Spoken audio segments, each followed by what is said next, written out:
Hello, Ishan bio का classes से मैं डॉक्टर प्रतीक। आज हम लोग बात करते हैं फ्लेक्सर कार्पाई रेडियालिस मसल। जैसा कि नाम से ही पता चलता है, फ्लेक्सर यानी ये मसल फ्लेक्शन में इन्वॉल्व हो रहा होगा।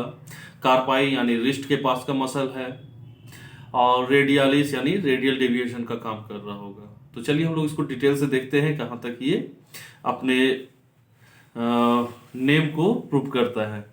तो चलिए इसे हम लोग बात करते हैं। ये एक flexor radialis sorry flexor कार्पाई radialis muscle, ये एक सुपरफिशियल मसल है। जैसा कि हम लोगों ने फ्लेक्सर कार्पाई अल्नेरिस को देखा था, ये भी सुपरफिशियल मसल था। इसी तरह से ये आपका फ्लेक्सर कार्पाई रेडियालिस, ये भी सुपरफिशियल मसल है। और ये भी इस मसल का अगर हम लोग बात करें प्रॉक्सिमल एंड यानी ओरिजिन प्लेस की, तो ये मीडियल एपिकॉन्डाइल इसका ओरिजिन प्लेस होगा।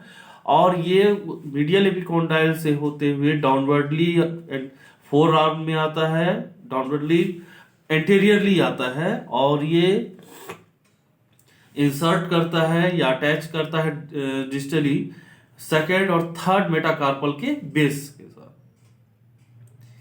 इसका कार्पल बोन के साथ कोई अटैचमेंट नहीं होगा, जैसा कि हम लोगों ने फ्लेक्सर कार्पाई अल्नेरिस में पढ़ा था। तो वो सिर्फ इकलौता मसल था जिसका अटैचमेंट कार्पल बोन के साथ। लेकिन फ्लेक्सर कार्पाई रेडियालिस मसल सिर्फ सेकेंड और थर्ड मेटाकार्पल के बेस के साथ इसका अटैचमेंट होता है, यानी इंसर्ट करता है उस प्लेस में। और ओरिजिन को हम लोगों ने देखा, ये मीडियल एपिकॉन्डाइल इसका ओरिजिन प्लेस है, और ये डाउन फोर आर्म में डाउनवर्डली एंटीरियरली आता है और डायगोनली आता है। मीडियल टू ये लेटरल साइड अगर वो आ रहा है तो डायगोनल ही आएगा। तो डायगोनल आने का मतलब है ये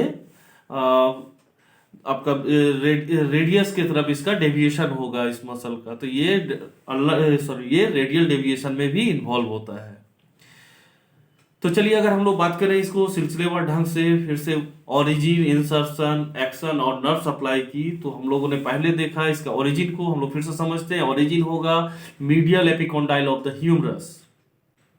क्लियर है। इसके बाद हम लोग बात करते हैं इंसर्शन की, base of second and third metacarpal. Okay, अब हम लोग बात करते हैं इसके एक्शन की। कार्पाई फ्लेक्सर कार्पाई है, मतलब ये रिस्ट का फ्लेक्शन में इन्वॉल्व होगा, और इसके बाद ये रेडियल डेविएशन में इन्वॉल्व होता है। चलिए इसके नर्व सप्लाई की बात कर रहे हैं। Median nerve C6 C7। फिर से हम लोग देखते हैं नर्व सप्लाई की, तो median nerve C6 C7। Thank you.